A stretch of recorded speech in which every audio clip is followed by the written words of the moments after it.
changes. OREKara has been released into Vault 66 after being cryogenically frozen for a year. 66? 69 would be too on the nose. Nice. I want to be 60. No, wait. I want to be 34. 34 is so close to the TV show. The main characters in the TV show are for Vault 33. Very topical. Yeah, anyway. My name is Percival Fine, and I'm here today with Maxi Hamba, the most immersive elf follower you can download from nexusmods.com. You have to, you're not allowed to do the Caesar's Legion storyline with me. No? You're the kind of follower that will just leave if you choose the wrong choices. Yeah, I'm House all the way. Mr. House is in the TV show, by the way. Very briefly, as a cameo. Ah, that's cool. Tell me about that later. I'll tell you about it later. Yeah, anyway. So, today, instead of talking about Shonen Jump like we normally do, I really wanted to talk about the Fallout show. Because I haven't watched it, but you have watched it. Yeah, and to give some background, I like the Fallout games, but I'm not like a huge fan. I've only actually played through all of 3 and New Vegas, and I didn't even beat the DLCs for New Vegas. And I played I've played like 10 minutes of 4. Anyway. So the Fallout Amazon? How should we call it? Should we just call it Fallout TV? Fallout Prime? TV. Fallout Prime sounds cool. Because it's on Amazon Prime. Does it deserve to be as cool as Fallout Prime? Although I think that if something were called Fallout Prime, it would need to have Liberty Prime, the robot, in it a lot. The show, unfortunately, takes place on the opposite side of the country as Fallout 3. So California. Yeah, California, the OG Fallout location. You know, when you see the flag of California, you wonder why it doesn't have 2 heads? It should. Really that's how it should be. It's like the Bernstein universe. Do you mean the Bernstein universe? Yeah. It's spelled Bernstein. It's so weird. With an A. They shouldn't do that. Yeah, that's exactly the same thing with the California bear, yeah. the Yao Guai. It should be Yao Guai. We somehow warped out of the real universe into the one-headed bear universe. Oh, we used to be a country. A real one. Real country. The good old 50s retro futurism, where it's like 2050 or whatever, but everything is still kind of old style. Like the music they listen to is still old fashioned, and their clothes and stuff. You know why that is, right? I thought it was just because the designers liked the retro future. Yeah, I mean, obviously, but the in-universe explanation is because they never invented anything better than transistors. So they never came up with semiconductors, and that means they went through the oil reserves much faster than they normally would have. And that's what led to war, but also that apparently means they never invented stuff like techno music. Oh, and interesting. Hentai. Oh, what a horrible world they're in. Very miserable. There'll never be a Fallout Japan video game. Even though if you think about nice. it, real life really Japan cool. is Fallout Japan. Is it? Oh, it is. Fuck, it is. Anyhow. Yeah. It shows a cowboy performing at a kid's birthday party. Right. And then the nukes fall. The title drop. The end. The Amazon Prime is only just beginning. Yeah. Cut to 200 years later, and we get the actual main character introduction. So the main character is a vault dweller named Lucy. It's a very pretty girl. Yeah, she is. I've seen her on the covers. Kojima has scanned her in already. Oh, That's how you know an actress has made it. He watched the series, and then he was like, I need to get immediately in contact with this woman. Although, did you know she's also the voice actress for Jinx in Arcane? So maybe that's another thing I haven't watched. So yeah. Oh, it's a good show. You should watch it. I know. So that's also may have been something that put her on his radar. So she does she have the big eyes as she does in the bus stop advertisement? Because I looked Yeah, at one of there's those like posters. there's no digital was like, manipulation. There's no oh, modifications needed. That's her default eyes. They're like that. nice. It's amazing. You just stare into those all day. And she's just, always big eyed. She's a genetic freak. She's not normal. But in brackets, positive. Yes, exactly. And her introduction is like the first part of the show where I Leo pointed at the screen because her dad is Special Agent Dale Cooper from Twin Peaks. Ooh! And Does he's he the still look overseer. Does What's he that? still look like you can recognize him? Yeah. He looks like Dale Cooper but with gray hair. So he doesn't look like evil Dale Cooper from the sequel show. Ooh. He looks more Does he friendly. still in look this like one. almost Twink from Dune? No. He's Sad. clearly aged. So he could Twink not death. pass. Yeah, he's not a little Timothée anymore. But yeah, he's the overseer. And we get like a little introduction for her, which is similar to like character creation / tutorial, because she goes over all of her hobbies, and it's stuff like acrobatics and shooting in the gun range that they have in the vault. How do they show like, that she has a oh. very high luck stat then?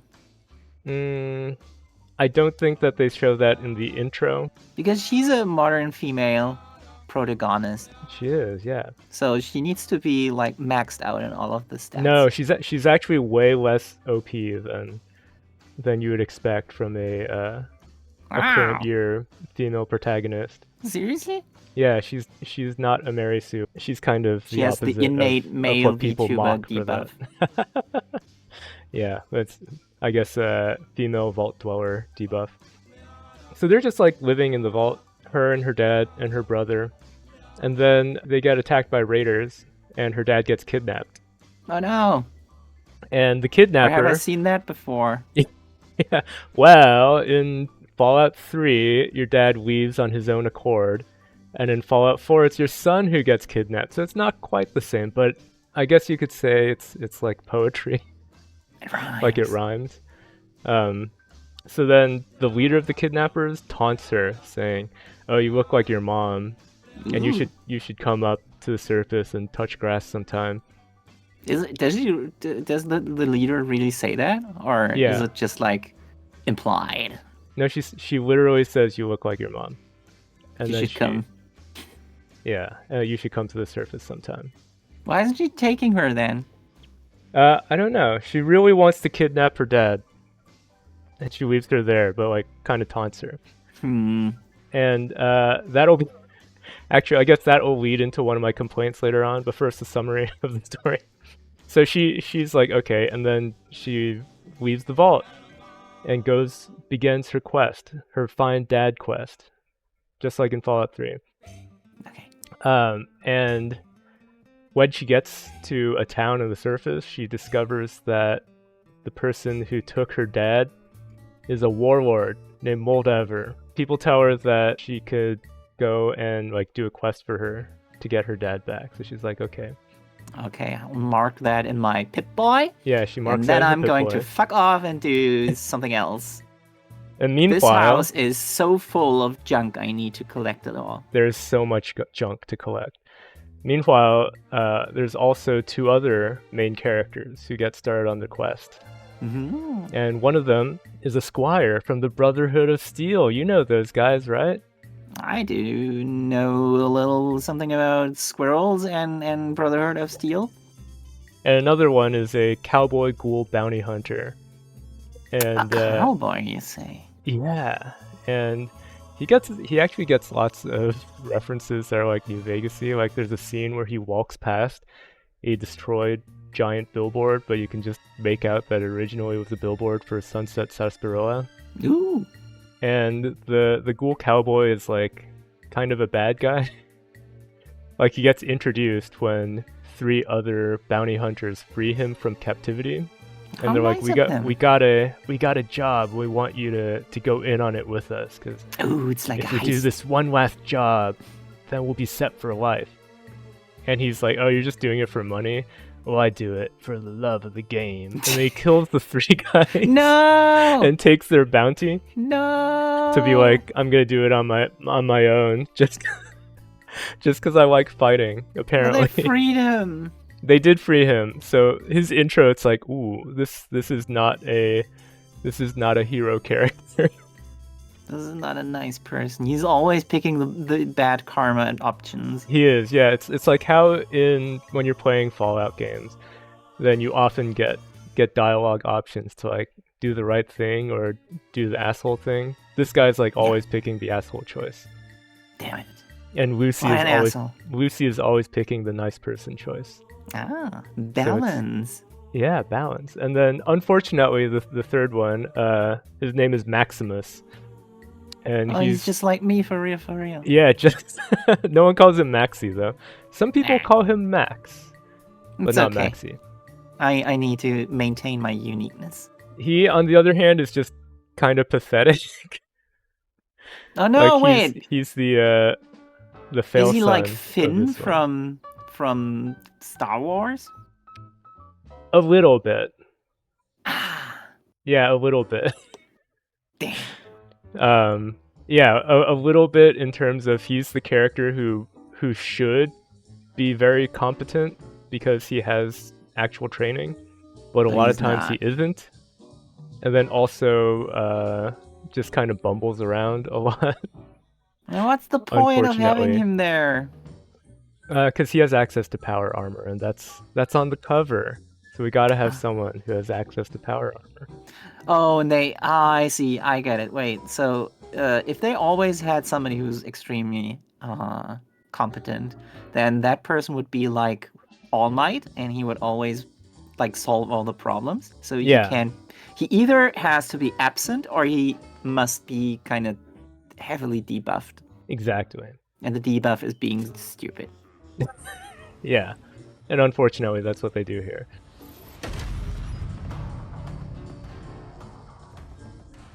So the 3 of these characters, they cross paths in a town, and they meet this guy who is a scientist who ran away from the Enclave. You've heard of them, right?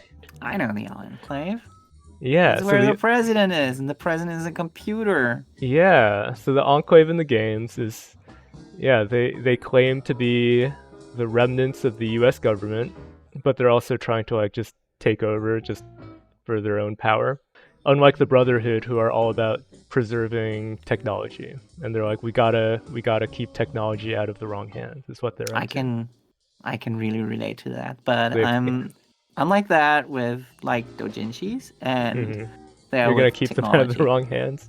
Yeah, somebody has to do it. It's a job that it's a dirty job, but not everybody can do it. Someone has to do it. I don't think anyone wants to touch your power from that. Yeah, I've got some pretty rare stuff here. Come on. Anyway, so the main plot kicks off, which is that there's a scientist who got away from the Enclave, and he's got some MacGuffin with him, and no one knows what it is that he has, but the Brotherhood of Steel really wants it, the Enclave really wants it, and also this raider named Moldaver really wants it. And she's the one who apparently was going to pay out like a big bounty for it. So Lucy just coincidentally meets up with this scientist guy in town. And he's like, oh, I know who took your dad. And if you take me to her, then she'll definitely free him because I'm very worthwhile to her. Wait. So if the scientist, the person who put the bounty on the scientist is the one who took Lucy's dad. The ghoul is probably trying to go after a bounty that the Enclave set. Ah, okay. But then it's he's separate. like, it's different. Yeah. So they each got the same quest, but from different people, from different factions. That's to make sure if you accidentally do the wrong thing, you end up. You can still get the quest from someone else. Yeah. And then the ghoul shows up, and he just shoots the scientist right there. No! And then Maximus shows up, and he's like, I'm gonna fight you. And he kind of clumsily fights him. And then the scientist tells Lucy, like, I'm gonna die, so just take this chainsword and cut off my head, because all Moldover actually needs is my head. No. So she's like, wait. So okay. she's just walking around with the severed head the whole time. Yeah. No. Then she's just walking around with a head, and then she loses show? the head. Oh no! So then the rest of the show becomes these three people being like, we gotta get this guy's head. Yeah. I don't think I like this. No, there's some parts that I'm like, I really like, but there's also some parts that I really don't like. When Lucy has to cut his head off, is it like very visible, gory, or is it? No, it cuts to credits with a blood splatter across the credits. Because I think I've seen some cuts, little few bits from the show. Yeah, that scene is not super gory, but the show in general is just gory. as gory as you would expect from a Fallout show. They activated like there are some wipeouts. More splatter. Yeah, there's lots of splatter. There's a lot of like people getting limbs or heads destroyed. Damn. Someone gets stabbed in the eye. Lots without VATS. Gnarly stuff. Yeah, even without VATS. Yeah, which was one of my disappointments in the show, is that there's no VATS scene. Also, the ghoul is like constantly taking drugs, but there's no like jet scene. The ghouls? Yeah, like, you know, in the games you can take jet and you get more action points. Yeah. So I was kind of hoping that he would get a scene like, have you seen the Judge Dredd movie with No. Okay. In the newer one, not the Stallone one. In the newer one, then one of the main things in it is a drug that makes you perceive time slower. Ooh. And so that they have like the in-universe explanation, the diegetic explanation for slow motion shots in that movie. And it's Are you really able cool. to move faster or just see faster? No, you just see faster. It's slower. Yeah, it's basically the same as in the first episode of Cowboy Bebop, actually. Cyberpunk has that, doesn't it? I think so, but I have not played that yet. I have to watch the show. Yeah. Anyway. Saving it up.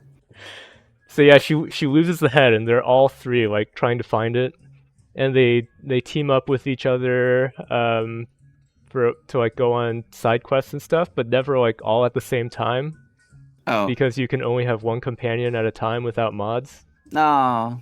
Eventually, Lucy gets the head back, and she's like, "Okay, I'm gonna take it to Moldover," and she finds out that her base is in this old observatory. She goes there, and she learns some shocking twists, but at the same time, both the Brotherhood of Steel comes over with an army to fight the raiders, and the ghoul shows up just to shoot people and be an asshole.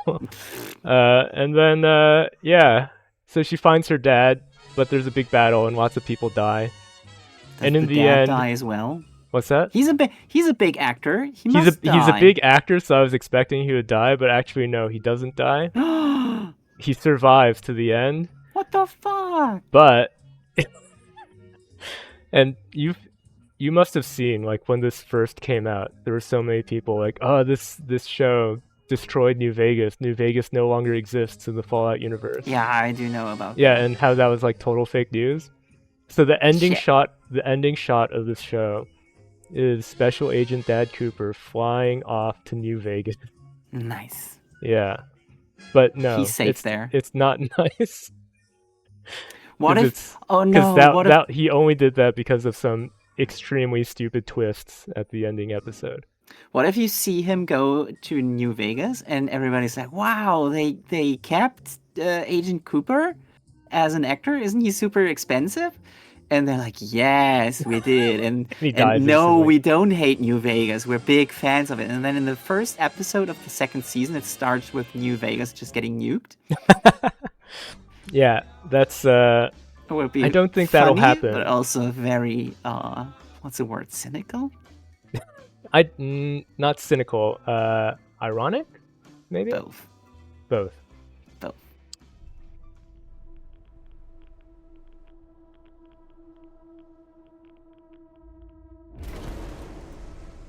The mission of the vaults should be important to everyone. I kind of thought that the show would probably be garbage, and seeing the actress gave me a little bit of hope because I was like, at least she looks really good. Yeah, I actually had really high hopes for this show because not only I really like the look of the main actress, she's quite a good-looking main character, unlike most Bethesda games, which can't get the faces right. They finally got the face generation right. Finally. But also, like, one of the producers who also directed several episodes is Jonathan Nolan, who did the first season of Westworld. Wow, which was a really good show. To Christopher Nolan. Actually, yes, it's Christopher Nolan's brother. And he also co-wrote The Dark Knight and Memento. And like several other movies, I think. Okay, yeah, so this guy actually does have a history of working on good stuff. So he's in there.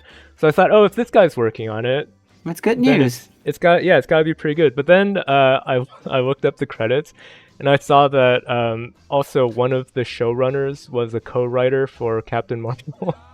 Oh no! And, well, maybe it was the one writer who was responsible for the Dawn. Doubtful. So maybe he's the one guy who created the best character. Also, another one of the writers, because there's several writers who work together on the show, and unfortunately, also one of them was part of the writing team for Game of Thrones season 8. Fuck. Yeah, so I'm like, oh, well, that's not good news. That's bad news. Yeah. So first of all, before I get to the stuff that those people might have worked on, I don't actually know. Maybe people who worked on bad stuff before wrote the good parts, and other people wrote the bad parts. But one part I actually really did like that I didn't actually mention is Lucy's brother's side story. Because Lucy goes out into the wasteland, and she's like a total fish out of water protagonist. Like she's very vault culture. Yeah. So then she doesn't fit in with the waste, and there's people who like kind of trash her, being like, "Oh, you're from the vaults, you privileged asshole, just sitting there all day and don't have to deal with all the hardships that we deal with." And then on the other hand, her brother is like kind of a nerd who never fit in the vault, but he's also kind of a coward. So he didn't want to go into the danger of outside. So is he staying, or is he also leaving? He stayed in the vault. So he stayed in the vault. Every time we get to see what's happening on Namek, we also need to see whether Bulma has lost the Dragon Balls in a crevice or something. Exactly. But unlike Lucy, who goes outside and is like leveling up her survival and gunplay skills, then her brother Norm is in the vault, and he's leveling up his speech and sneak and hacking skills. Okay. And isn't he just sitting around doing, like, being ineffective? No, he actually completely independently solves the problem. Uncovers the conspiracy. What he doesn't solve the problem. No one really solves the problem. How? How does it work? Well, to get to that, do you want me to tell you about the big time stupid conspiracy? Okay. Give me big spoilers. Here's the spoiler time. So, Vault Tech, who built all the vaults and created all the weird experiments that each of the vaults is like a different thing going on, they actually started the war. It wasn't like a mistake between the US and Chinese governments. It was Vault Tech. That doesn't sound right. Yeah. That sounds like a major retcon. I think it is. Probably bullshit. It gets learned from a flashback, because it turns out that the ghoul, who confusingly, by the way, is also named Cooper, but it's his first name instead of his last name. Why would they do that? I don't know. I think they wrote it. They wrote the names before they cast the people, and then they forgot to change them. Damn it. So he has a flashback where in the old world, he's the cowboy from the first episode, the cold open, showing the old world. And he was like a big shot cowboy actor, like, John Wayne or Clint Eastwood. But also, his wife was an executive at Vault-Tec. And there's a scene... She left him. No. There's a scene in the last episode where he is spying on her in a meeting, and she's with a bunch of other big shot, like, tech company people, and it says that, Vault-Tec bought out all of these other big companies and is using all of their technology. And they have this big meeting, and Mr. House is there. So you might like be pointing at the screen like Leo, like all happy that Mr. House is there. Yeah, that but makes then me happy. The conspiracy they come up with is let's nuke the world so that the only survivors will be Vault-Tec, and then we'll come out 200 years later, and then we'll rule the world because we'll be the smartest ones. And also, each of us is going to get to design a different experiment for each vault, because then it'll show at the end whichever vault creates the best society will get to be the leaders. And Mr. House just goes along with this. He's like, okay, sounds good to me. No. It's basically it's you know that South Park episode where it's like, you know, the evil plan and the middle is question mark and the last one is profit? Yeah. So that's what this is. They're like, step 1, underpants gnomes, the by the world. way. Step 2, question mark. Step 3, profit. Damn. That's wrong. That's not how it's supposed... I mean, I can imagine that the people who made this probably tried to make like a big statement about like corporations evil, don't you know? But also the main thing is war is bad. Yeah. And I if you start making it about corporations who are the ones who start wars, then you're already in cyberpunk territory. And that's... corporations normally don't have nukes. That's something that's all about like geopolitical national interest stuff. Exactly. Yeah, it was really weird. His wife does say war never changes, though. No. She gets that line. Is it because they were too afraid to say actually like America good, communism bad, and that's why they had to switch it from capitalism versus communism to corporations being evil all of the time? That might be it, because there's also a really weird thing with the bad guy, whatever. Because so she gets introduced. Every time you say that name, I think you're saying whatever. Yeah, whatever. So the bad guy, whatever, she's like introduced as the leader of raiders who go into Vault 33 where Lucy lives, and they're just indiscriminately killing people, and then they kidnap Dale Cooper. So when you're introduced to her, you're like, this is like a super evil person, right? Yeah.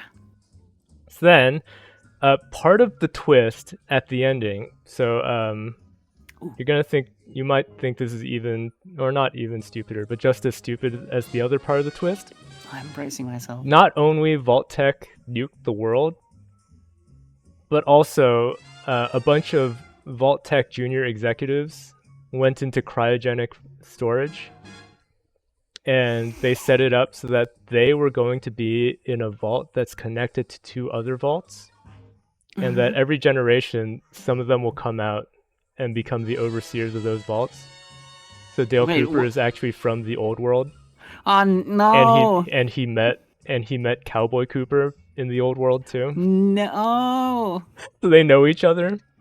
Oh no. And then also, it's revealed that whatever was like a rival scientist opposing Vault-Tec in the old world. And then she also somehow got cryogenically frozen into the wasteland, but they don't really explain how. Why?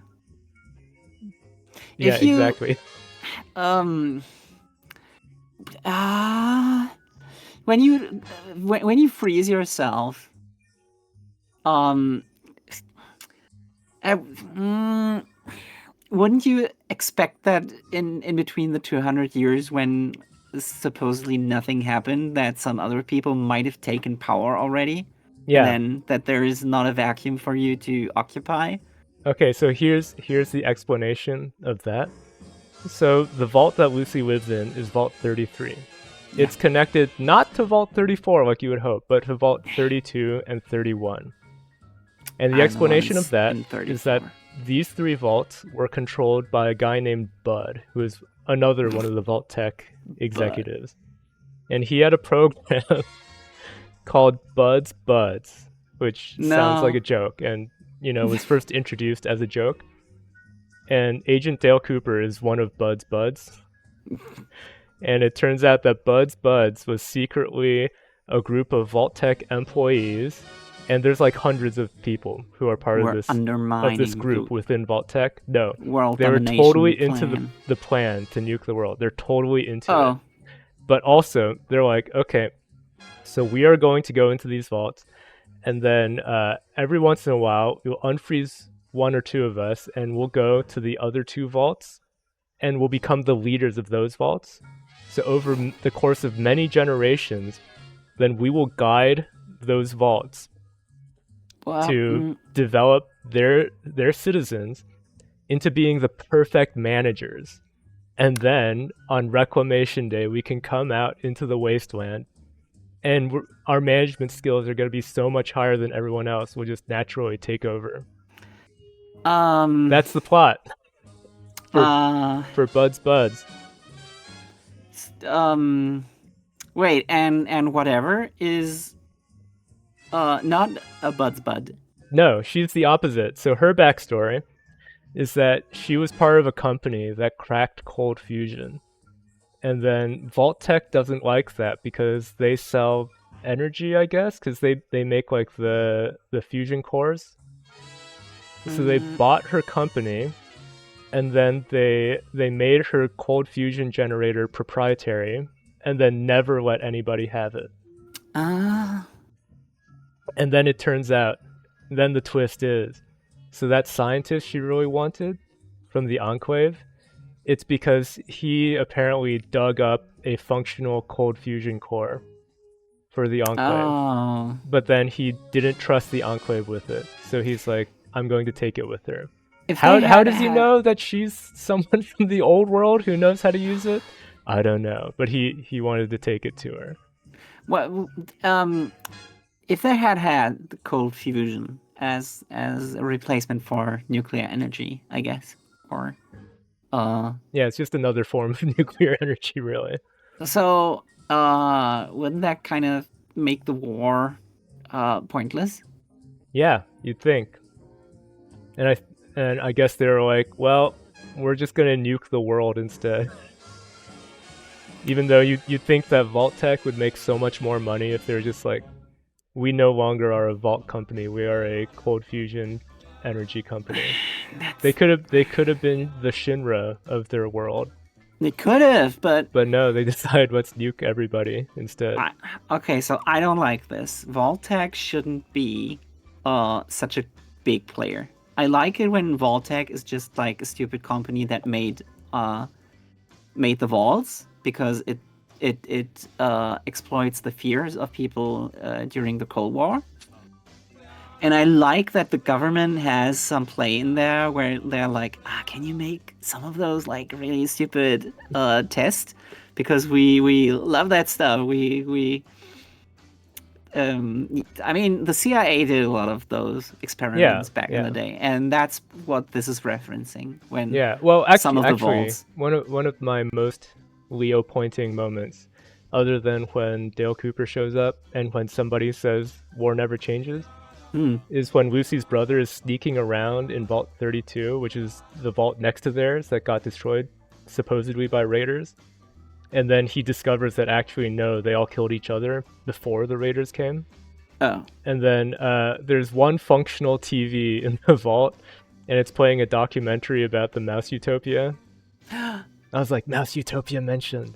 You're a big fan of that one. I love Mouse Utopia. If any listeners don't know, it's the experiment to find out about overpopulation, I think done in the 60s or 70s. where they just pile a bunch of mice into these little areas. They're supposed to be like a utopia for them, but they all ended up dying off because they would split into groups of mice that either fight each other or just groom themselves and eat all day and not really do anything and don't have kids. Because all of their needs were met. Yeah. And it was interesting to see what happens to a society. Yeah. And I've always thought, like, if I had a ton of research money and like people to work for me, I would want to try to like set up a replica of that to see like what versions of that would actually be sustainable. Your villain Since arc. that was the guy's next step. He was like, I'm going to redo this, but with several different variations on it and see which one is better. And that's kind of like what Vault-Tec ended up doing, but much stupider in the show. Yeah, but if so you like I don't mind them being a player, like a faction that's a big player, but like there is actually a character in the show in one of Cooper the Ghoul's flashbacks, where another actor is chatting with him and tells him that Vault-Tec uses their connections in the media and the government to stoke fears of nuclear war so they can sell more vaults. And I'm like, yeah, that makes total sense.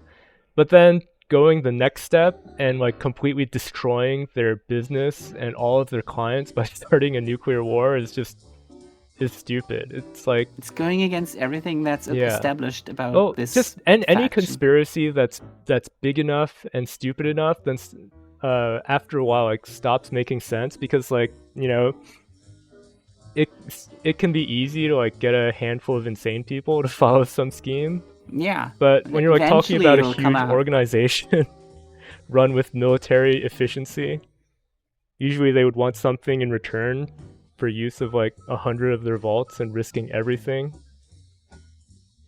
But they don't. It's just like, oh, we might make money and rule the wasteland after the war. I think this is completely ignoring that that other factions probably also already existed, like the government, the real government, or whatever group that turned into the Enclave. Yeah, well, supposedly both the Enclave and the Brotherhood of Steel were started by people who are survivors from the government. Yeah. And they just kind of went different directions. But those factions probably were also involved with Vault-Tec before the war. Think. Yeah. So I don't think anything like this would have happened if Vault-Tec really was that kind of big global player. Yeah. Who's artificially creating a war just to make profit. Maybe someday. It's so dumb because it's like, we're gonna rule when we come out. It's like, and we're gonna make so much money when we come out. Like, how are you gonna make so much money when everyone is dead or scrabbling for scraps? You'd have to make a very elaborate system that starts to kick in once everybody is dead. Like, for instance, nobody in their right mind would decide that bottle caps become the currency. Exactly. And also just like the whole thing of buds, like that means that a lot of people who are going in, that they know that when they come out of cryogenic freezing, then they're not going to come out into the world where they are like the bosses of the world and get to make tons of money. They're going to come out into a world where they live the rest of their lives in a vault. In a hole. Yeah. And not even like a cozy hole like hobbits live in. It's like all metal walls and stuff. Well, maybe some were banking on the possibility that they are the one dude who's in the vault where 99 women, one guy. Yeah, and Dale Cooper comes down and he's like, Am I in that vault? No, damn it. I'm gonna burn everything. That's his villain motivation. Yeah, because here that brings me to the other big twist, which is also extremely stupid. Another one. Yeah, there's another big twist that's very, very stupid and nonsensical. Oh no. So Maximus, the guy who's not literally you, then his backstory is that he joined the Brotherhood after his hometown got nuked. And do you know how he survived? inside a refrigerator? Yeah, he Indiana Jones'd it. No He way. hid inside a refrigerator, and he survived the nuke by hiding inside a refrigerator. Is this supposed to be a joke? You would think so, but they play his flashback like 5 times. It's always like very serious, like, oh, this is my sad backstory. So he comes out of the refrigerator and he sees a Brotherhood of Steel knight wearing power armor, and he's like, that is so cool. I want to be one of those guys. And that's how he joins the Brotherhood. And then the twist in the last episode is it turns out that Dale Cooper nuked his hometown. That's a stupid. It's a very That's stupid a real. twist. Why And would he do that? Do you know why? Okay, so here goes. So here's the backstory. So the backstory goes that like 20 years ago, Dale Cooper's wife, Lucy's mom, discovers a settlement on the surface that's been able to rebuild really well. Wow. And it's called Shady Sands, and it's the capital of the new California Republic with the 2 bears, or the 2-headed bears on their flag. So she's like, I'm going to take the kids and go live in Shady Sands because we don't need to do this whole vault thing anymore. Yeah. It's unnecessary. Look, people are rebuilding. It's fine. Yeah. You know what? It's not fine. And Dale Cooper is like, it's not fine. We are sticking to the vault thing. We're going to stay in the vault until Reclamation Day.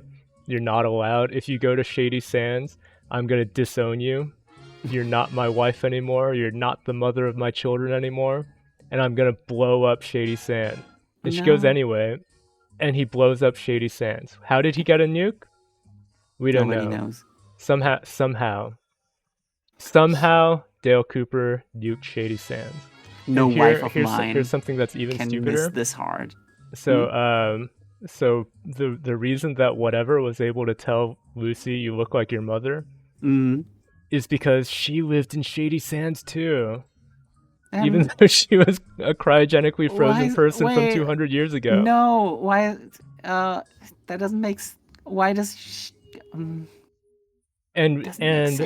Lucy has a flashback. So earlier, when Maximus shows Lucy his flashback of how he was in Shady Sands and it got nuked, then how can he show her? Well, he tells her and we get to see. Then she shows him her flashback of how when she was a kid, she used to think that the light in the growing room of their vault where they grow food was actually the sun. But then she learned, no, it's just a big light in this room. And then later, they expand on that flashback. They're like, no, actually, Lucy, that was the sun that you saw. You were at Shady Sands too. And it shows that as a kid, she saw whatever in Shady Sands with the sun. And it was so beautiful and idyllic until Dale Cooper nuked it. Isn't that a main plot point that she realizes somebody is a raider by scanning if he's radiated? Yeah, in the first episode. Her husband. She marries a guy. Shouldn't she also be radiated if she was outside? Maybe it wore off. The half-life was less than 10 years, I guess. She just sweated it off. Yeah. She sweated it out and she was fine. Or maybe she never scanned herself. Oh. But either way, yeah, so whatever was actually Gao Pao's with Lucy's mom. It's stupid. It's really stupid. And also, not only that, but she keeps Lucy's mom as a feral ghoul. Wait, what? Base. Yeah. Oh, no, come on. It's really retarded. Why would she do that? I don't know.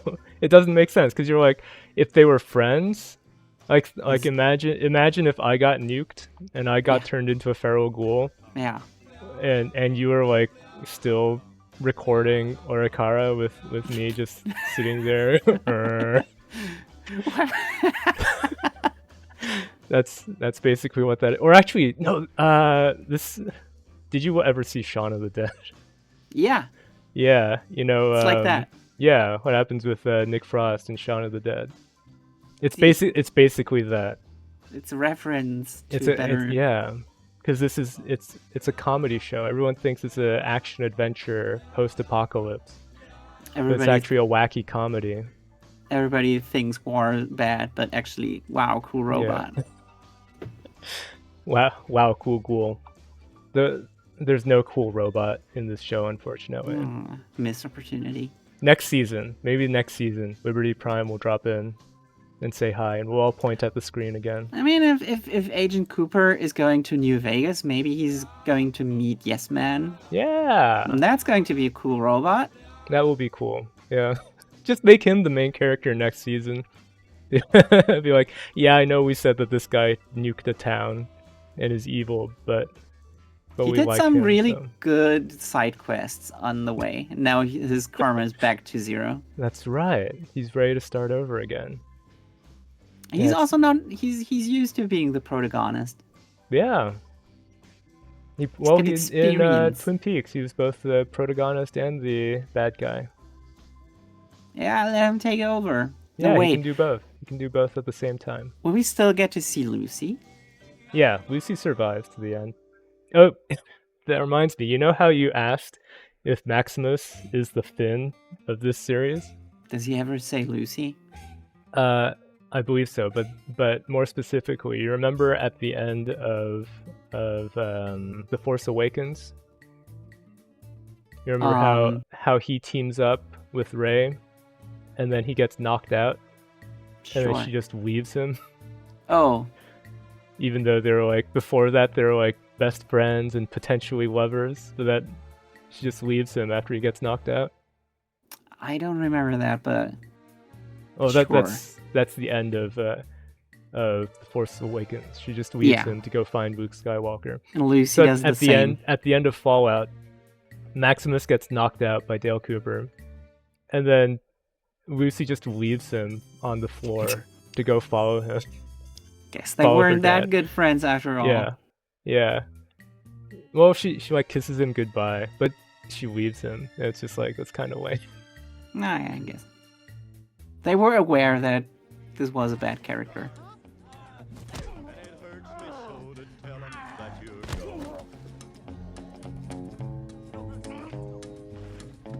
But he gets bullied on the base by the other initiates. No. And it, like, the first, I'd say, hour of him being on screen, you're just like, this guy is so pathetic. Yeah, it sounds like it. Yeah, like he gets bullied and then he gets passed over for promotion. No. And he's just like me for real. He even has like a little scene where he's like kicking tires and being angry about not getting promoted. And it's so like, angry. Oh, this guy is so pathetic. But then his friend who did get the promotion, and then he gives it to him. Kind of, because his friend gets razor blades in a boot, and then can't go out because they're like, oh, your foot is all cut up, so you can't go out. And at first they suspect Maximus of doing it, but his friend stands up for him. He's like, no, it definitely wasn't him. He's too good of a guy for that. Do we ever find out who did it? Yeah, it turns out that it was his friend did it. Himself? Yeah. Because he's like, I'm scared to go out. You can go out instead. And imagine all the cool stuff you can do in the Capital Wasteland. Yeah, well, wait, California Wasteland. Wrong side of the country. Damn. So then he gets excited to go out, and you're like, that's cool. But he gets assigned to be the squire of a knight who's like kind of an asshole. And this is a part that I really disliked, but leads into a part that I really do like. Because he goes out, and they're on the mission to find the scientist from the Enclave. The same quest that Lucy gets on, but from a different quest giver. And then they find, like, traces of where he's been in a cave. And the knight's like, go in there. Go in the cave, the dark, scary cave. And he's like, oh, okay. So he goes in, doesn't find anything. And then the knight gets ambushed by a bear, like a mutant bear, just jumps on him. A Yao Guai jumps on him, and this scene, I was like, these guys are so pathetic. I hate them so much, because the Brotherhood of Steel is supposed to be cool dudes who don't afraid of anything, right? Wait, where's the part that you like the best? Because so far Later, it sounds I'll come to it. I'll come to it. You need to know the background before I get to the part that I liked. all right. Because so the part I hated first, because the knight gets totally bodied by the Yaogui, even though he has power armor. Yeah, pathetic. And yeah, he just really sucks. And all throughout this, the Maximus really sucks too, because he also has a gun, but he's just standing there and he watches the knight lose his gun and like lose a melee fight to the bear. And he's just like watching, and then the knight has to shout at him to shoot it finally. It's like after like 5 minutes where he's just watching this guy who's supposedly his boss just totally get destroyed by a bear. He finally shoots the bear.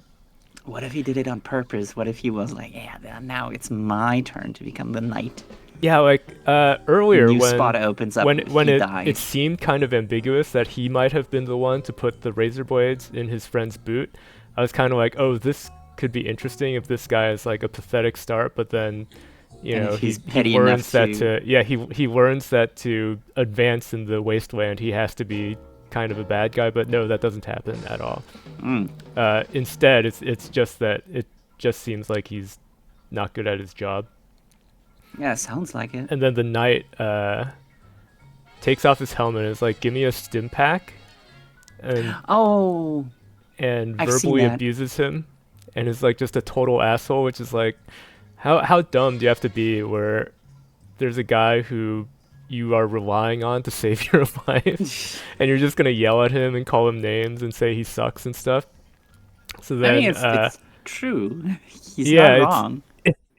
It's kind of true, but it's also not good for his own survival, because then Maximus has a flashback to when he was a kid and sees a Brotherhood of Steel knight and thought he was really cool, and he's like, you suck so much, you don't deserve to be a knight. And he just sits there and watches this guy die.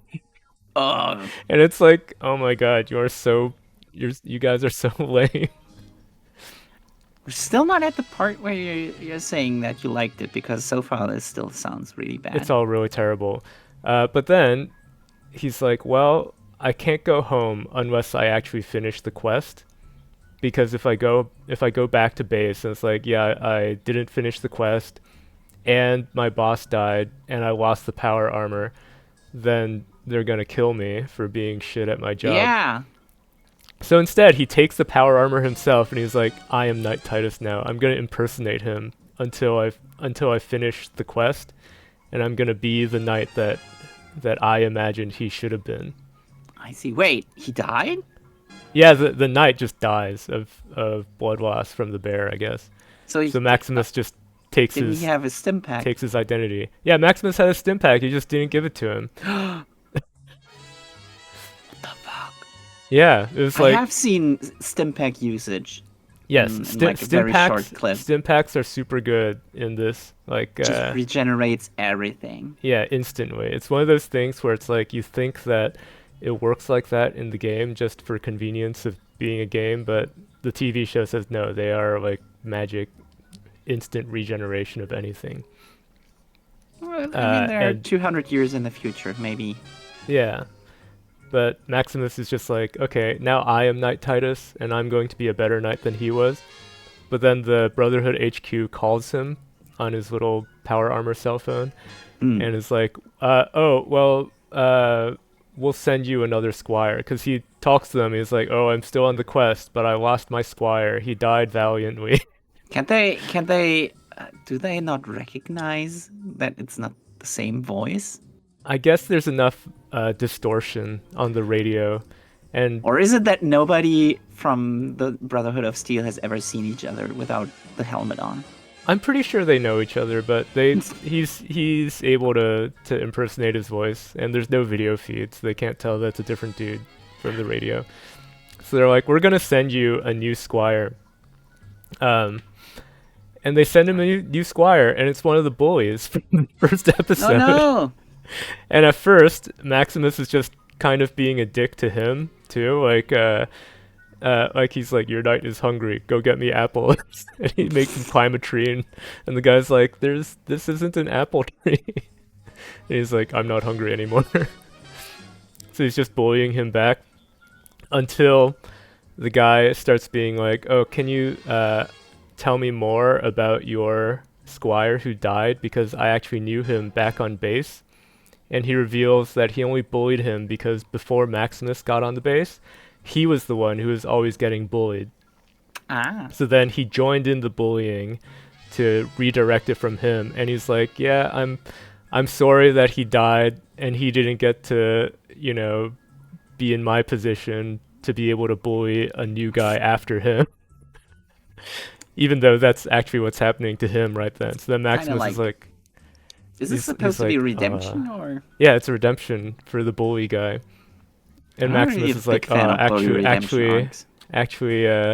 this guy is just like me. He was also getting bullied on base, and that's the only reason that he bullied me. And then they end up on the hunt for the scientist's head. Yeah. They end up fighting a monster together, and unlike Maximus's knight, the real Knight Titus, who is like, you, Squire, you go in ahead of me to be the bait in this dark cave. Instead, Maximus is like, you stand behind and support me, and I'm gonna fight this monster. And they actually defeat the monster and get the head back. And I'm like, yeah, these guys are great. What?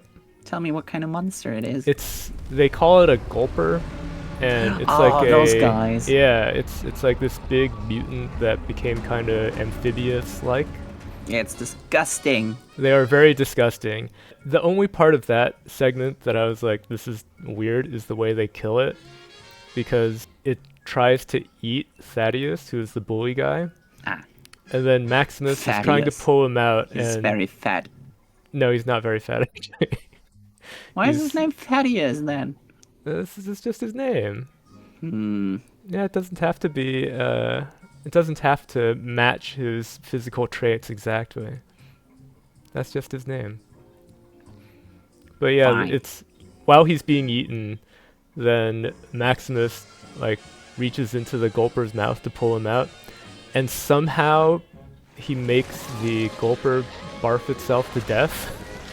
And I was like, I don't quite understand why it died, but good job, guys.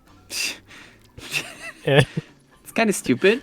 It is kind of stupid, but I'm like, oh, but they became best bros, even though they began as enemies. But at the like, base. there's still the big lie in the room.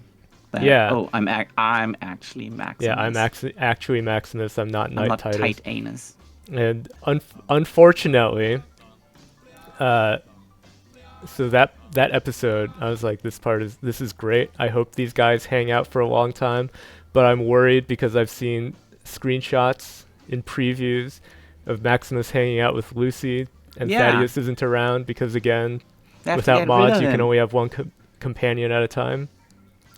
So I thought he was gonna like, get horribly killed. But instead, they make it so that when Maximus reveals himself, then Thaddeus kind of freaks out. What? Like, it was you all along. You've been lying to me. Yeah. And then instead of explaining himself better, then Maximus tries to fight him. Why? And I'm like, no, don't do it. Like, you guys were working together so well. Just stop and like explain everything. No, yeah, why better. would you fight him? And he could even have lied and been like, I couldn't do anything about Knight Titus dying. It was really sad, but I just really wanted to finish the mission. But he doesn't do that. Instead, he tries to fight him to like, force him into not telling HQ about it or whatever. So then Thaddeus, being the quick thinking guy he is, has a key to the power armor, and he actually just steals the fusion core. Oh no. And takes the head and runs off. So Maximus is stuck in the power armor without any power, and also he doesn't have the head anymore. Okay, that sucks. And I was like, man, this sucks, because I wanted those guys to be like traveling together more and having little adventures, but now it's not to be. Betrayal. And then Thaddeus goes on his own little adventure, which I also was like very disappointed about, because you've probably seen in the previews dog meat in this show, right? Oh yeah, I've seen that. Yeah, so dog meat in the TV show originally belonged to the scientist. Like, it showed that the Enclave has all these trained dogs, so they're members. Like, the Enclave members each have a dog buddy with them.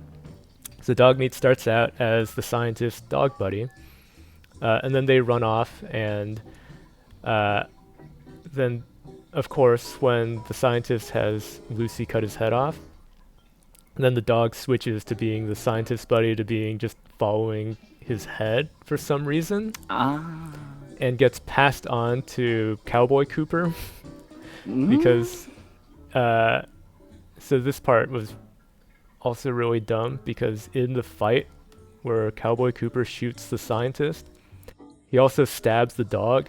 No! But then he gives, after the battle, then he gives the dog a stim pack, and the dog is totally fine. And he smiles and pets the dog, and this is his save the cat moment. The moment in a thing where they make a character more likable.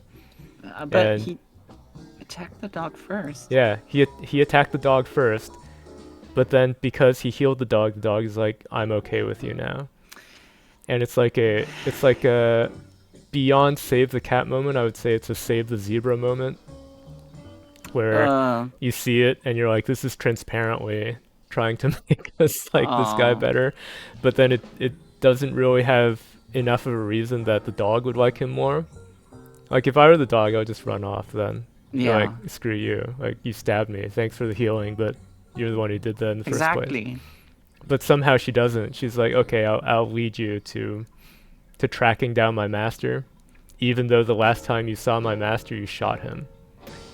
That's another thing that should make the dog not exactly. It's sort of weird that the writing almost treats the dog like an item instead of a character. Because then, so then Cowboy Cooper goes off on some side quest, and the dog just stays where Lucy lost the head, which is to the Gulper. And she just stays there until Maximus and Thaddeus show up. And then she gets passed on to them too, because she's just an item. And then Thaddeus is carrying her around for a while. And then while he is traveling, because he runs out of food and water, and the dog is always like, asking him for more, then he just puts her in a Nuka-Cola fridge at a gas station, and he's like, you stay here until someone else gets here, because you're annoying me by always asking for food and water.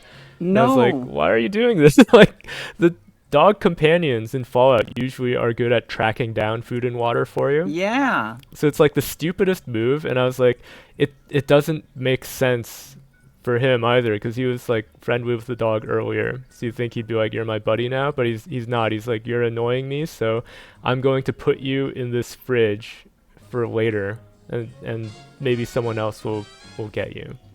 You know how all of this could have been. This sounds really like over elaborate. This sounds too complicated. If they had just made the dog run off. Yeah, make the dog run off, and then you can see the dog later. Have people run into the dog later, yeah. But they don't do that. The dog is just treated like she's an item, and they always have to have a scene where she gets left behind, and I don't like this. It makes you feel sorry for her. I don't like this. I don't like that either. And then also Thaddeus got hurt while fighting Maximus. And we saw before that squires all carry stim packs in their bags, right? In fact, you think he would just be able to use a stim pack? The power armor should have an auto stim pack. It should, but it didn't. Kind of like the berserk armor. Yeah, it just stabs you with a million stim packs until you feel better. That would have been cool. It would have been cool, but yeah, they removed the power armor auto stim pack, or otherwise they couldn't have had the scene where Maximus withholds a stim pack from the knight. Even though, thinking back to that, like, they could have made a version of that makes both of them look more competent, but also have the knight die, and also have the Maximus getting disillusioned and not saving him. Maybe they originally planned to do that, but then they it would have realized, been too shit, expensive. They would have had to make it longer. No, the fight scene they had with to the make bear. it longer. They realized, Yeah. shit, we only have 4 episodes long. Yeah. But we need to make 8. Just they could have just made that one fight scene longer with the Yao Guai. If like the knight is fighting the Yao Guai and he uses a stim pack in his armor while he's fighting it, but then still is losing after that. Could be. They still could have done that, but they didn't. So then it just becomes sort of weird that it doesn't have a stim pack, and then also becomes weird later that Thaddeus doesn't have a stim pack to use on himself. Yeah.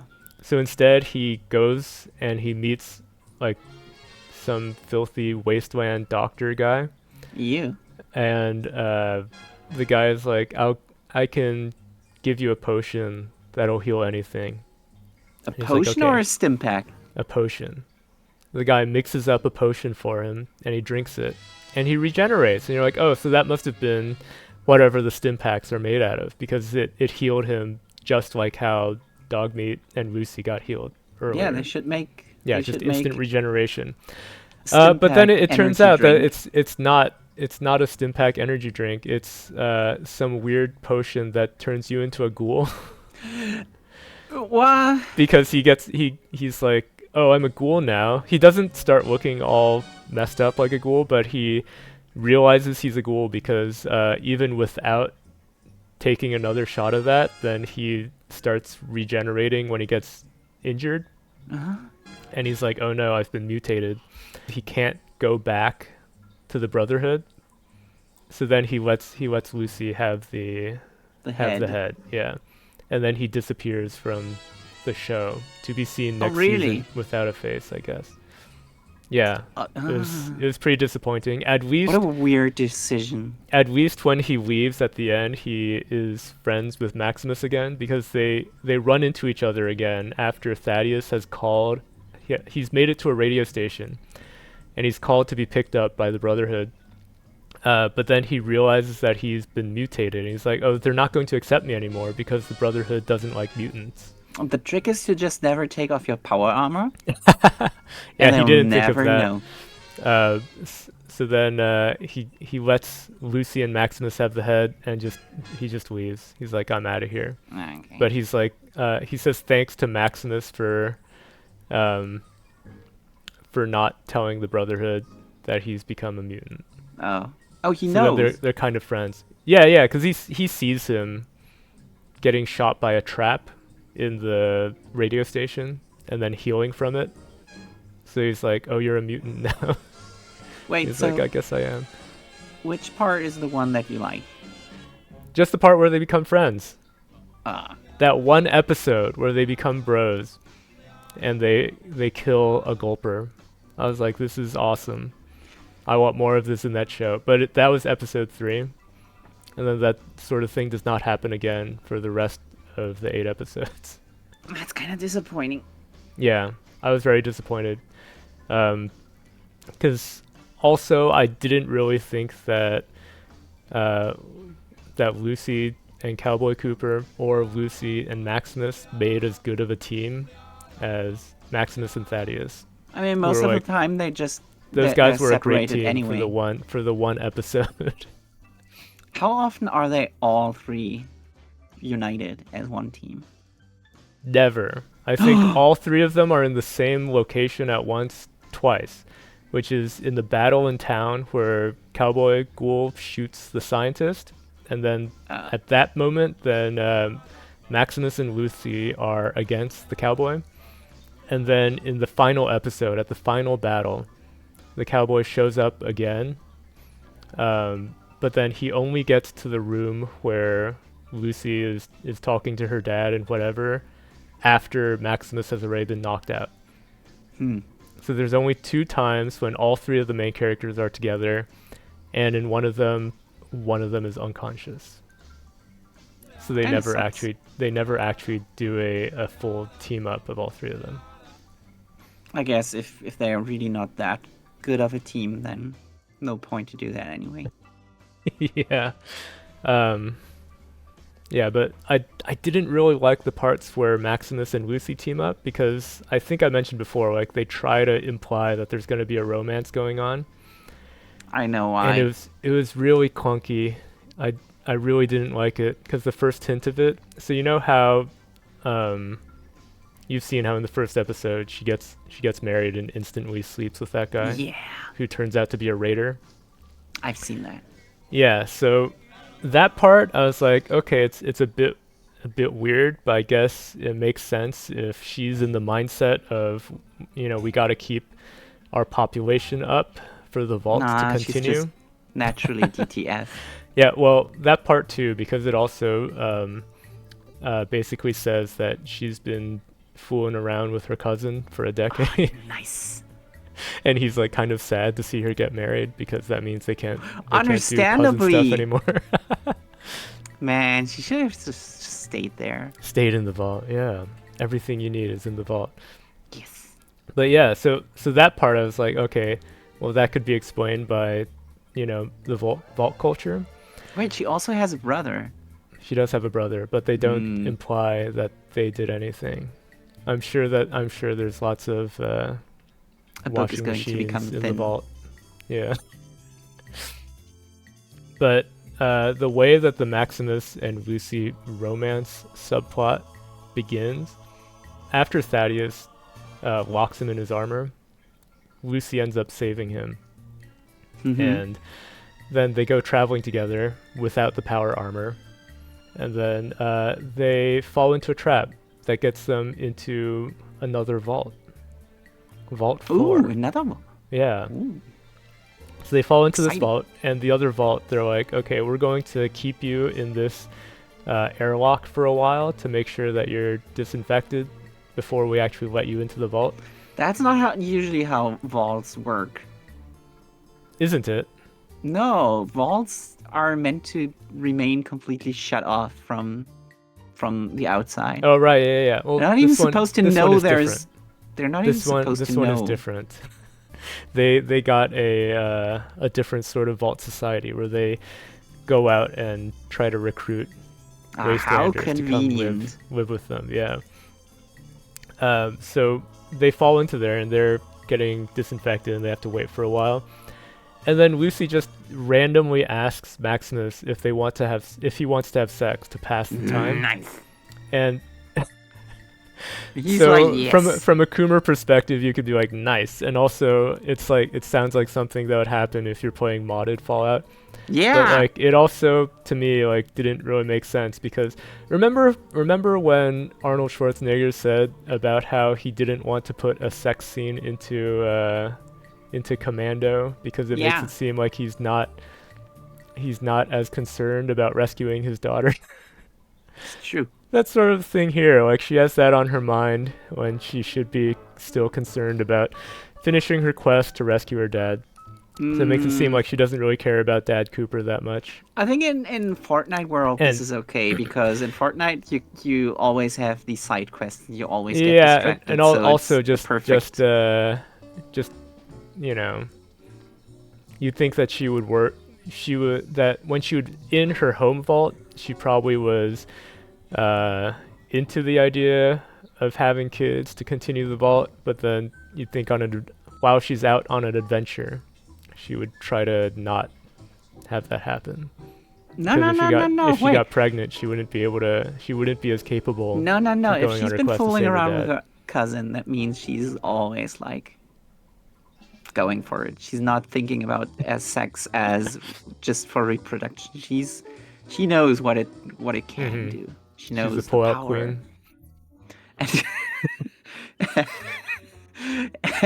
You think that's one of the perks that she took during character creation?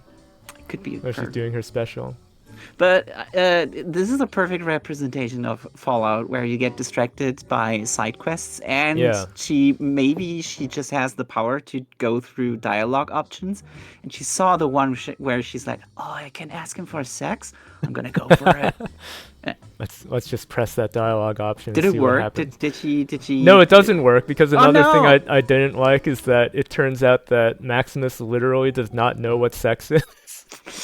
So I guess the Brotherhood of Steel education system is not very good. Sucks.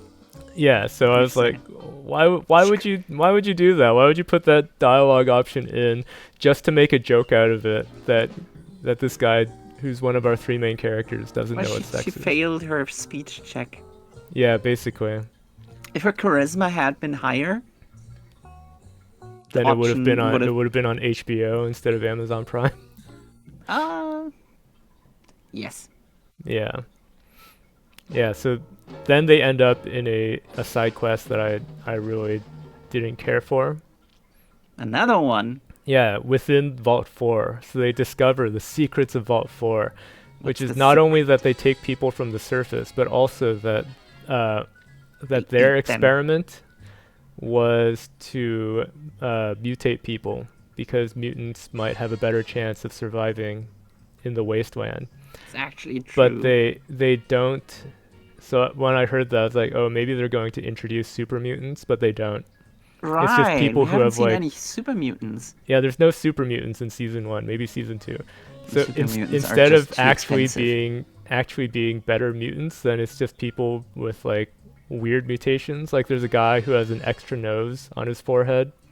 On his And forehead. their overseer has just one big eye, like It's not very what's good. her name? Lilu from Futurama. Leela. That's right. Lilu And- is from the Fifth Element. Oh right. Lilu Della's multipass. Good memory. And the one-eyed overseer is played by Chris Parnell from Saturday Night Live. I don't know who that is. And then, do you remember Lazy Sunday from Lonely Island? The one where they're going to go see the Chronicles of Narnia. Oh yeah. Yeah, it's that guy. Ah. So he's the overseer. Yeah. And fittingly, then they have a comedy scene in there, which is basically like an SNL skit that goes on for too long and just has one joke.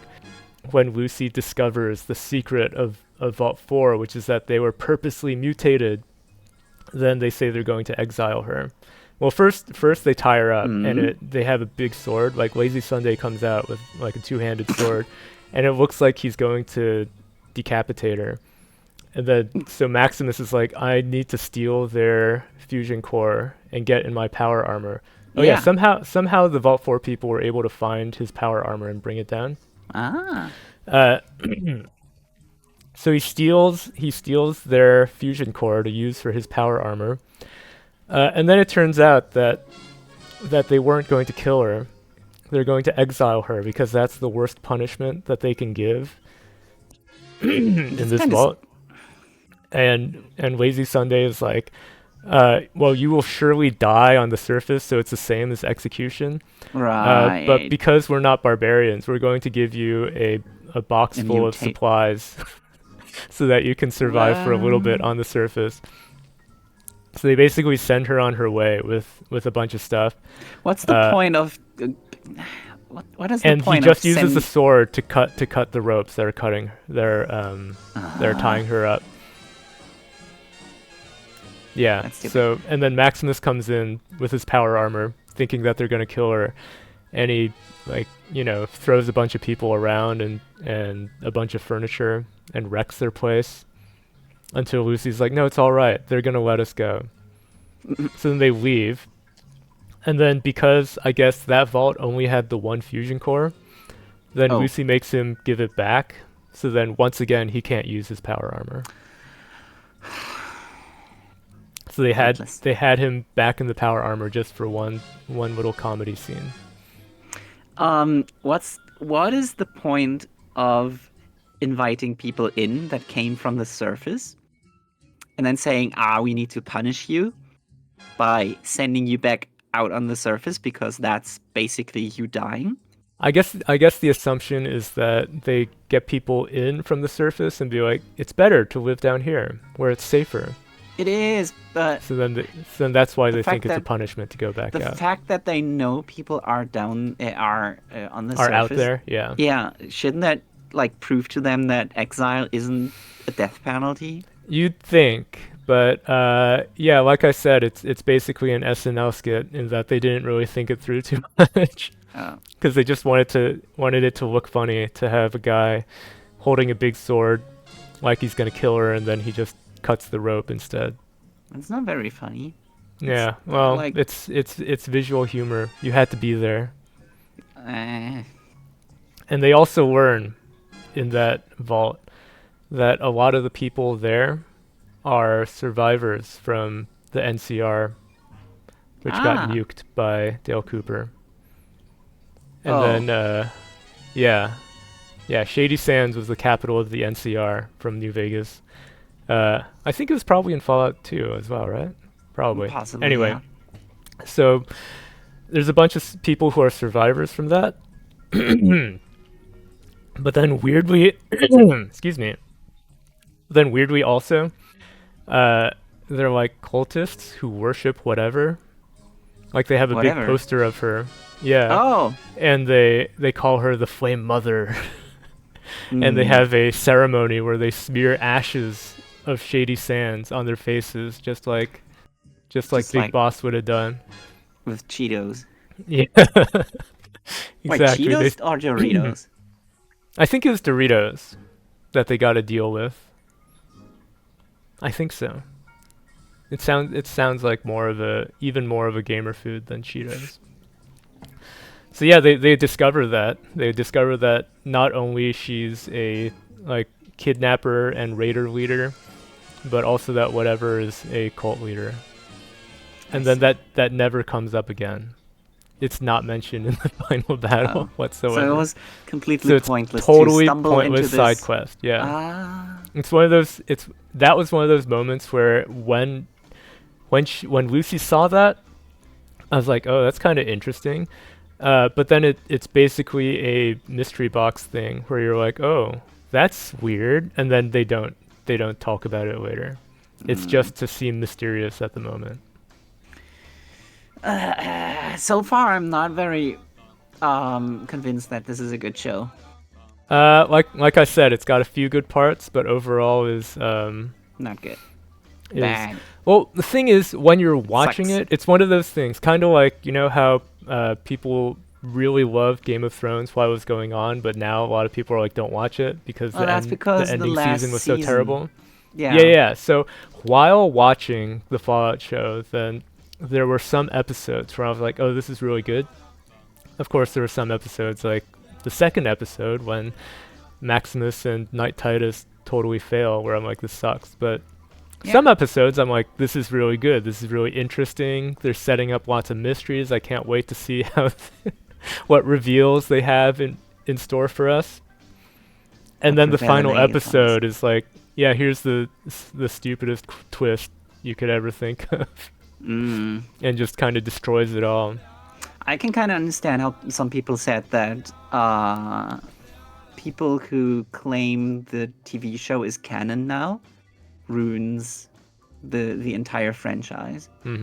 Yeah, it kind of does. Like, also, I told you about the Vault Tech conspiracy, how they said that each vault is going to have a different experiment, and it'll just be to see which one can make the best society, right? Yeah.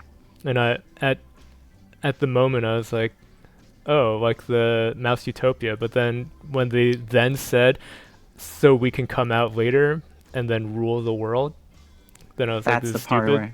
Yeah, because like wacky experiments, a lot of them you can tell are not going to make a good society that will make people come out and rule the wasteland, right? Like the one with 99 women and one guy. Vault Vault 34. It's a perfect experiment. They should do that in real life. You're gonna sign up to be one of them? Yeah. Yeah. But yeah, so I saw a video by Tim Kaine, who's the director of the original Fallout games. And he said that they never put it in the games, but they actually did have a good reason for Vault Tech to be running a bunch of experiments. Which is that they were indeed working with the government for the vaults. Yeah. And that one of the plans was to build spaceships to go to other planets as Well, colony because ships. the government was in contact with aliens. Yeah. So they were going to build these colony ships, but to do so, then they would need to test out a bunch of technology and also test out how to have people survive for multiple generations in a ship, Right, since yeah. all the planets are so far away. So See, each that of the makes way experiments. more sense. So in the original 2 games, none of the experiments were as wacky as 100 women and 1 man, or other things like that, or let's mutate people for the hell of it. In the first games, the first Yeah. 2. Yeah, in the first games, like the experiments were kind of odd, but not that silly. So it made sense. But then Bethesda said, "No, we're not going to do that because we want to make like funnier experiments." Make it goofy. Yeah, so they made it goofier, but unfortunately that made that possible explanation for the Vault-Tec experiments not a thing anymore. Okay. Yeah. Now I understand. It's all Todd's fault. It is Todd's fault. So when Todd says that this is canon, then yes, it is canon, but it's like, Bethesda canon. So I think probably fans should just say that there's original games canon, and then there's Bethesda canon, which includes the TV show. Sometimes if you're a fan, you just have to acknowledge that you can ignore certain parts of the story. Yeah, like people who say that that they really like Star Wars, and it's too bad they only made 3 movies. Right. I mentioned also before that Norm, Lucy's brother, kind of has his own little adventure that's Yeah, only he in cracks the the vaults. code. He gets He cracks to the the code, bottom yeah. of everything. He does the hacking game where you have to select the correct words on the terminal. I kind of always like playing those. That was another reason. That was another time that Leo pointed at the screen. That was like, he was doing that. He was snooping around, and he gets to an overseer's terminal, and he starts tapping into it, and it's that hacking game. And I was like, I know that! Unfortunately, like, I think every episode or every other episode, they would have a bit of him just snooping around and trying to figure stuff out. And then he uncovers the mystery. The big secret. Yeah, which is that his dad was from the past and part of a program to create the perfect managers. And I was like, this is so stupid. And he meets Bud's brain as well. Bud has been living in Vault 31 as a brain for 200 years. And all he does is unlock the cryogenic pods to release another one of Bud's buds to go become the overseers of the other ones. I don't like this part. And it was really, and they establish early on that the 3 vaults, they do trade every 3 years, where they can trade materials or personnel. So they explain that's why Lucy is going to get a husband from Vault 32. Because to keep genetic diversity, then some people can get married to someone from a different vault. Yeah. So that part, like, I'm like, okay, yeah, that makes sense. But then you think about it, it's like, oh, so then Vault 31 never takes anybody. They only ever give people. They never give supplies. Because everyone's frozen, so they don't need supplies. So they only do that, but then they can keep it hidden because the other 2 vaults always have an overseer who is from Vault 31. But then you'd think, like, since they trade every 3 years, wouldn't people notice that Vault 31 isn't trading as much as the other 2, and when they do trade, they only trade people to the other vaults and not from the other vaults? And then it made me think, like, oh, and in the first episode, when whatever raids Vault 33, she does it under the pretense of being part of, like, a wedding party for Lucy and her new husband. So they're going in there. And Lucy's dad has a comment like, oh, it's too bad that the previous overseer couldn't make it, because I like talking to that guy on the terminals. And then you think, like, oh, if they trade every 3 years, then you'd think that some people would kind of know of the other people in the vaults, but nobody... Especially the dad. Yeah, nobody asks about anybody else. It's just the dad being like, oh, it's too bad I couldn't see the overseer that I knew before. And he's not like, who the hell are any of you? And also you'd think that if the overseers are all from 31 and they're working together on this plot, that they would share Right. like information about who everybody is. So they could keep So track of basically, things. the dad should have known immediately. He that should have known something- immediately that these are Ah. not real vault dwellers. These are outsiders. But somehow he didn't know. Fuck. So it makes him seem stupid as well as secretly evil in retrospect. So yeah, like while I liked the individual scenes of Norm sneaking around, then overall his bits of the show, once the revelations of the final episode, then they just make everything seem worse. Because Yeah. also there's a subplot where they have captured some of the raiders and they're keeping them locked up in the vault. And there's discussions about what are we going to do with them? Are we going to kick them out to the surface again? Are we going to keep them locked up forever? Or are we going to try to rehabilitate them and get them to live with us? And And there's that solution debate is- going on. And Norm is the only person who's like, we should do to them what they would have done to us and execute them. Ooh. And nobody likes that. Everyone else is like, no, we're not barbarians Everybody like that. disliked that. Everybody disliked that. But then they end up getting poisoned Oh. and they all die. So it's like he kind of got his way, even though it doesn't really say that he's the one who did it. They just die, and that's it for them. But when we do Oh. see them, they're like psycho raiders, right? Like you're used to seeing in the Hmm. games, where they just Yeah. yell and insult you, and they're all disgusting looking, and they bang on the walls and furniture and act barbaric. Yeah. So yeah, they're just raiders, right? But then in the final episode, it reveals that whatever's base on the observatory, they have NCR flags there, and Oh. they have people living there who are refugees from Shady Sands, having gotten destroyed by Dale Cooper, and it presents them as trying to be like they're trying to rebuild civilization like they had been doing as part of the NCR. Mm. So you're like, oh, so she's not actually a leader of a bunch of evil psycho raiders. She's the leader of a bunch of former NCR citizens. But then still why fly are the they flags of the pretending to be NCR? psycho? So then why do they act like psycho raiders Yeah. when they don't need to? Is it just Doesn't a make ruse, sense. or is it? No, because they still act like that when they're imprisoned. And also, you think that if they were more civilized, like they were from Shady Sands, they know what civilization is, Yeah. and then whatever is like we found out that there's another person from the past like me, and we need him to get the codes to turn on cold fusion generator, Yeah. but he lives in a vault, so we gotta kidnap him because he doesn't want to come to the surface, and we're not going to try to convince him, we're just going to kidnap him. So you think that they would go about it with a bit more subterfuge and not be like, we're going to act like psycho raiders and kill a bunch of civilians for no reason and possibly get some of us killed too to kidnap Isn't- this one guy. Yeah. Is there a don't reason do why they that. didn't just diplomacy?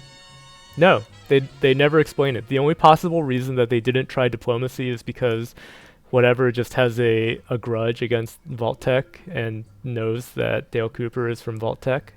That's like the only Mm. possible reason that it could be. So it's like you see her being connected in previous episodes with psycho raiders and with cultists. So you're like, wow, what kind of operation is she running? That these Yeah. are the people who follow her. And it's like, oh, it's just like it's a normal NCR outpost. Mm. And there's civilians there too who are just like normal citizens.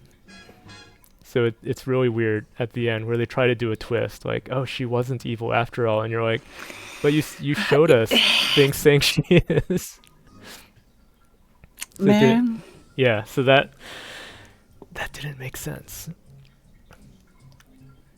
That's, yeah, good show. It was bad when they did It's one that.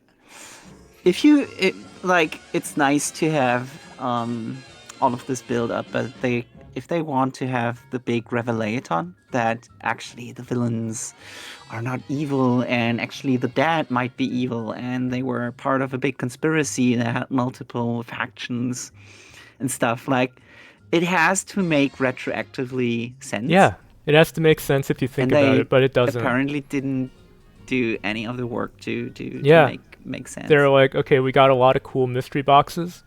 We got to make an answer for this, but then the answer does not actually fit with what we learned from the mystery boxes before. So if anybody bothers to rewatch the series from the start, they're going to be like, It'll seem really bad if you rewatch it. Yeah.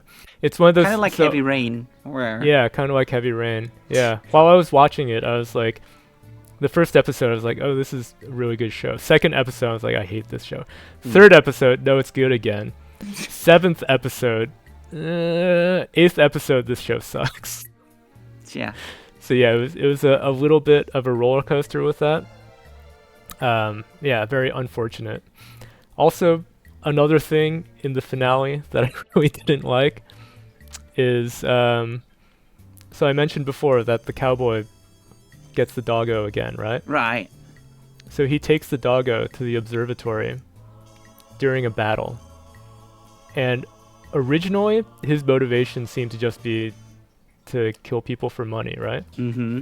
But once he learns of Lucy's dad's name, because he kind of, I wouldn't say travels with her because she's his hostage during that part.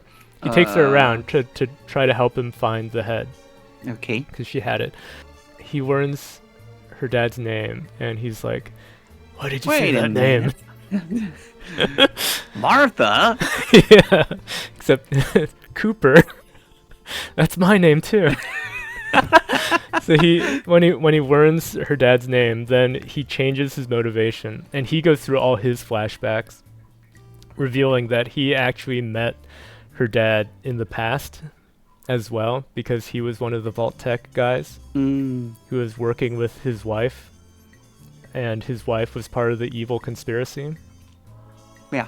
And then his motivation changes to finding him, and then at the ending, he shows up at the observatory, and for no reason I can tell whatsoever, the dog disappears and doesn't help whatsoever. And She's just gone. yeah, she's just gone during the battle. You'd think that she would be able to help out. She's just gone though. And then Cowboy Ghoul just starts killing Brotherhood guys for no reason. Like it never established he has anything against the Brotherhood. And when he shows up, it's Maximus and a team of guys in power armor.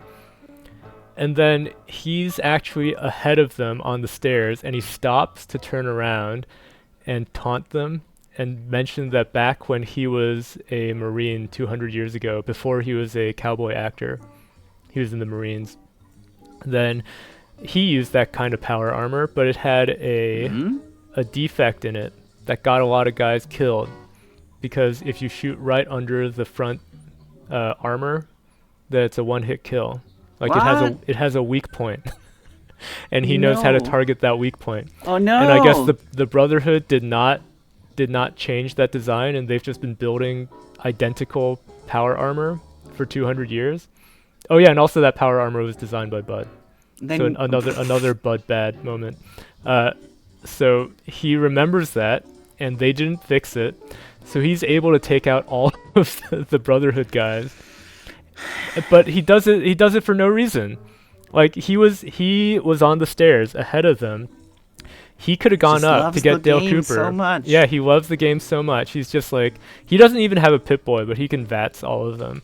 Yeah, just, that's what target, it sounds like. Target He's weak like, point. I'm such a great fan of yeah. VATS. Target weak point and hit all of them. And then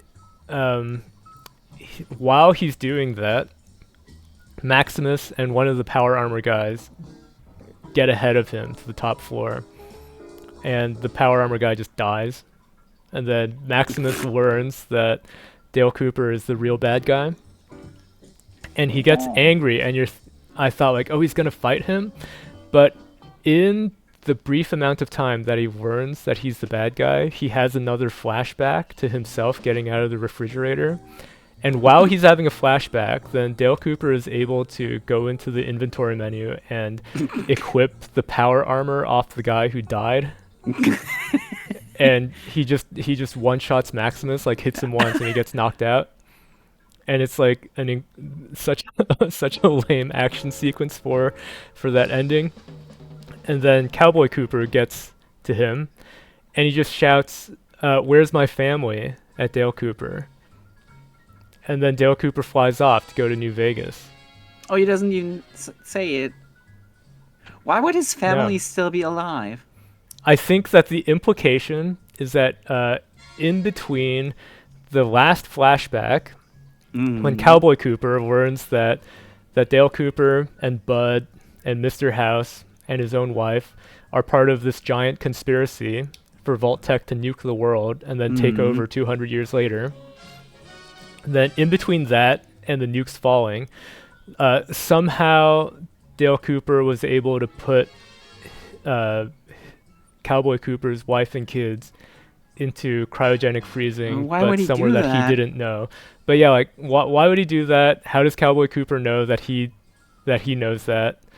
And why would he,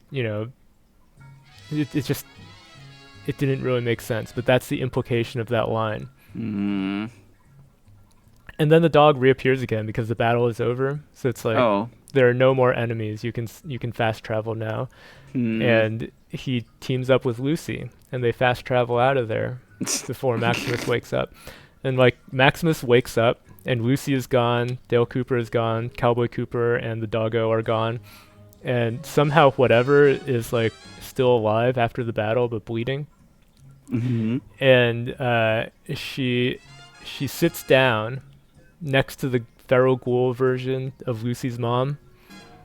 And she turns on the cold fusion generator because she was able, before she died, to get the codes from Dale Cooper. So she turns it on and then she lights up the entire city, even though it's been destroyed by nukes twice. Somehow there's enough wiring and light bulbs left over that a bunch of buildings can still light up.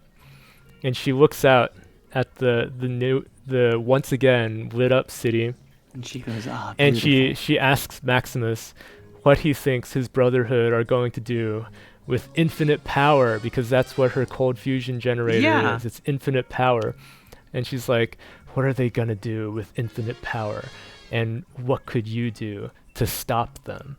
And then she holds hands with the feral ghoul mom and dies. What? And it's like, wait a second. Why would she think she had, like, did she find the script? Because otherwise she wouldn't know at all that Maximus has any doubts about the Brotherhood. And she would probably think that he's just a Brotherhood loyalist all the way through. That's what she should think. That's what she should think. But instead she's like, oh, this guy, this random Brotherhood of Steel soldier, he's probably got some doubts about what they're doing, so I can rely on him to do the right thing with my cold fusion generator. And then she dies, and it plays sad music as if we should be sad that she died, even though she's like a horrible killer. Yeah. And then Maximus's friends, the survivors, get up and they're like, "You did it. You killed whatever. What? You deserve to be promoted." And they all raise their hands and chant, "Maximus, Maximus." What the fuck? Yeah. So next season he's going to be promoted and higher up in the Brotherhood of Steel. He'll be a real knight when he meets Lucy again. I don't want to watch the show anymore. Don't watch the show. Watch the I'm trying to think what you should watch of it. Can somebody make action scene compilations on YouTube? Somebody needs to make an abridged version where all of the action scenes are interrupted by VATs. Yeah, definitely should have. Yeah, actually, in the very first battle scene, episode 1, when the Raiders get into Vault 33, there are slow motion scenes, and everybody has a Pip-Boy, but there's no VATs. Like, it kicks off when Lucy discovers that her new husband is from the surface. So she's looking at him through the screen of her Pip-Boy, right? And he says, I'm sorry, Lucy. This really was the best day of my life. But then he attacks her with a knife. And when he attacks her with a knife, I thought, since she's already looking at him through her Pip-Boy, that it was going to activate the VATS. and go into VATS and like show all of his body parts for targeting. That would have been funny. It would have been really funny, but unfortunately it didn't happen. Well, maybe somebody provides Somebody us. can edit it, yeah. It's like a POV. You are a Fallout character getting married. And it's your new spouse with all of the percentages over their head and limbs. Oh well. So that was it. Yeah, that was Fallout the TV. How many points out of 100 would you give it? If I hadn't watched the final episode, I would have given it an 80 because there were so many there were so many cool member berries to Leo point at. You and remember? It looked great, and the iMod, the player iMod was really awesome. But then I watched the final episode and I learned. And then it fell down to Yeah. It fell down, and I would say now it would be like around a 4 because it destroys itself so hard. It makes like there's so many things that in earlier episodes I was like, this is cool, and then in the final episode I'm like, Ruins in retrospect, everything. that's really stupid. Yeah. All the mystery boxes are sitting there, and you're like, these could be neat. So I'm gonna give high marks for having these cool looking mystery boxes, and then you open them and you find out that like 90% of them are just full of poop, and you're like, I don't like this anymore. This loses points. Oh, also you mentioned Martha for the two Coopers being like Martha. There actually is a character named Martha in the show. Oh, really? Yeah, because one of the subplots is that the ghoul, the cowboy Cooper, he has to take drugs to prevent himself from going feral. Ah. And then he runs out of them. So he tries to sell Lucy to organ harvesters to be able to buy more drugs.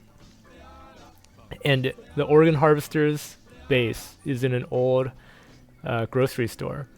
And they've turned the refrigerators into holding cells for ghouls. So they keep ghouls in there to harvest organs from. Wait, why ghouls? I don't know. Probably because they regenerate, maybe. Do they? Maybe. In this they do, yeah. Can't you like, if you take somebody's organ, can't you give the person a stim pack and they regenerate it? Yeah, maybe that's what they do. Wait. Then why would anybody need an organ if you can give that person just a stim pack? That's a good question. That is never answered. Addressed. Yeah. Okay. But one of the ghouls Great is named show. Martha. One of the ghouls is Martha. And Lucy is tied to a gurney, and she gets rolled past these refrigerators full of. There's so many people in refrigerators in this show. She gets rolled past these refrigerators full of ghouls, and one of them then puts her hand on the glass door and says, "My name is Martha." And she's like, "Why did you say that name?" She goes past, but then later, and also the organ harvester guys, they're like a Beavis and Butthead sitting on a couch watching TV, and they rely on a Mr. Handy to do all the dirty work for them. Oh. And then when Lucy escapes from the Mr. Handy and then threatens them to free all of the ghouls, it turns out that Martha is feral and kills them. What? And then she has to kill Martha. Yeah. No, Martha. So the two losers watching TV on a couch die in the Fallout TV show. Sad. It's very sad. And after that, Lucy does her good deed by going out, and she gives all the drugs to Cowboy Cooper, so he can survive. But he's evil. He is evil, but she's trying to turn him good. She's trying to prove that she's the better person by helping him survive, even though he was willing to sell her to organ harvesters. Man. And then he goes in and he sees the TV, and guess what they're watching? His old show. They're watching one of his old cowboy movies. Wow. So he sits down and like, have you seen the Loki TV show? No. So there's a bit in the Loki TV show because they get an alternate version of Loki who hasn't gone through Thor Ragnarok to become a better person. Mm-hmm. And they're like, ah, shit, how do we make him a good guy to be a main character? So they have him watch all of the Avengers movies that he missed, and he becomes a good person. So I thought they were going to do that with Cowboy Cooper and have him like have him watch his old movies and be like, I'm a good person again. But then after that, after he watched his old movies while being like super high, then he still is a bad person because then he gets arrested by some guys and he taunts them into attacking him so he can kill them. And then he, in order for him to get information on where whatever's base is, instead of just using the doggo who he meets up with again to track down where Lucy and Thaddeus and the head went, instead of that, then he finds two guys who are wearing NCR Ranger armor, which is another like wheel point moment when you see two guys walking around with NCR Ranger armor. But then he follows them to their home and holds, so it turns out that it's a father and son, and he holds the sister at gunpoint and to force them to tell him where the NCR base is, because whatever is the leader of the local chapter of the NCR, I guess. Mm-hmm. And then after that, he taunts the son into attacking him so he can kill him. And you're like, why did he have to do that? He didn't have to do that. He's just evil still. It's really evil. Watching his old movies, being a heroic cowboy did not make him become a better person again. Maybe in season 2. No, he'll become a good guy. Like, people are talking about this character online as if he's an anti-hero. It's not. But he's not. He's just a villain. he's a villain who used to be a good guy. So then people are connecting those two because I feel like there's like 3 hours of this show which are like in the past, the flashbacks of him, where he's a good guy there. But are there going to be people who are pretending that Rorschach and the Ghoul are the same? Who? From Watchmen. I don't think so. Not that I've seen anyway, but I doubt it because Rorschach has like his own ideology that he follows, and that's why people like him. Yeah, but some people are going to look at both of those and like they have the same picture. Yeah, put them next to each other. They're friends. They're both guy with long coat and hat who have some weird thing going on with their face. They're friends. I don't think people are doing that because Cowboy Cooper does not really. No, they're gonna do that, but they'll be wrong because he doesn't really seem to have an ideology in the Wasteland other than I like to kill people. It's still my prediction. People are going to do that. Yeah. Okay. Well, yeah. Put some money on that prediction, and you'll win a bet when you find a tweet with 5 likes where someone's like, "Yeah, the guy from Fallout is just like the guy from Watchmen." I'm gonna win. Well, may luck be on your side for that. What is it they say in Hungry Games? Mm-hmm. May fortune be in your favor? Okay. I never watched that. It's garbage. Okay. Yeah. I read the first book and then watched the movies. Know? Why would you do that? Because it was popular at the time. Yeah, but not everything. One of my friends gave me the PDF of the book for free. So I'll read this on the train. Then you're excused. Yeah. If it's for free. Free PDF, Hungry Games. The first ever movie with a female action protagonist.